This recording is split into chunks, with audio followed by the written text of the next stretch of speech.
वैनगंगा नदी डोंगा उलटून 6 महिला बुडाल्या।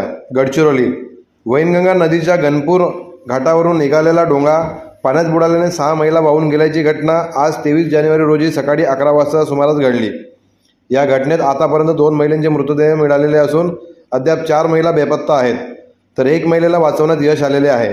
घटनेत गणपूर रई येथील पोलीस पाटलाची पत्नी सुद्धा वाहून गेल्याची माहिती सूत्रांनी दिलेली आहे।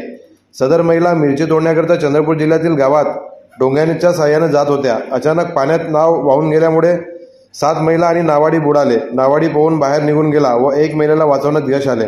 चामोर्शी पोलीस घटनास्थळी पोहोचले आहेत। शोध मोहीम वेगात सुरू आहे। खबर महाराष्ट्र न्यूज करिता चामोर्शी, गडचिरोली।